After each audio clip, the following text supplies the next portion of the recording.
అసలు loose skin ఎందుకు వస్తుందో ఈ వీడియోలో చెప్తా. ముందైతే మన అకౌంట్ని ఫాలో కొట్టేసాయి.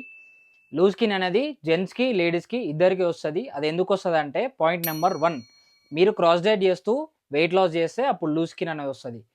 క్రాస్ డైట్ అంటే ఏందో నీకు అర్థం కాలేదన్న సంగతి నాకు అర్థమైంది. నా బయోలోనే పెట్టిన సింప్లిఫైయింగ్ ఫిట్నెస్ ఫర్ యూ అని. క్రాస్ డైట్ అంటే ఏం లేదు, నువ్వు కొంచెం కొంచెం తినుకుంటా, 2 చపాతీలు తినుకుంటా, నీళ్లు తాగుకుంటా డైట్ చేస్తావు చూసినావా, అది అప్పుడు లూజ్ స్కిన్ అనేది వస్తుంది. పాయింట్ నెంబర్ 2, నువ్వు ఎప్పుడైతే వెయిట్ లాస్ చేసేటప్పుడు లేదంటే ఫ్యాట్ లాస్ చేసేటప్పుడు నీ ప్రోటీన్ ఇంటేక్ అనేది అప్ టు ద పాయింట్ లేకపోతే అప్పుడు లూజ్ స్కిన్ అనేది వస్తుంది. పాయింట్ నెంబర్ 3, నువ్వు ఫ్యాట్ లాస్ చేసేటప్పుడు ఏం చేస్తావు?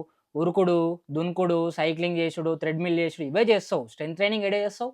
లూజ్ స్కిన్ రాకపోతే ఇంకేమొస్తుంది? సో మీరు ఫ్యాట్ లాస్ చేసేటప్పుడు స్ట్రెంత్ ట్రైనింగ్ అనేది పక్కా ఇంక్లూడ్ చేసుకోండి. స్ట్రెంత్ ట్రైనింగ్ లేకపోవడం వల్ల కూడా ఈ లూజ్ స్కిన్ అనేది వస్తుంది. వద్దు, ఇది రావద్దు. ఇది రాకుండా ఉండడానికి ఏం జాగ్రత్తలు తీసుకోవాలో నేను నెక్స్ట్ వీడియోలో చెప్తా. మీరైతే నా అకౌంట్ని ఫాలో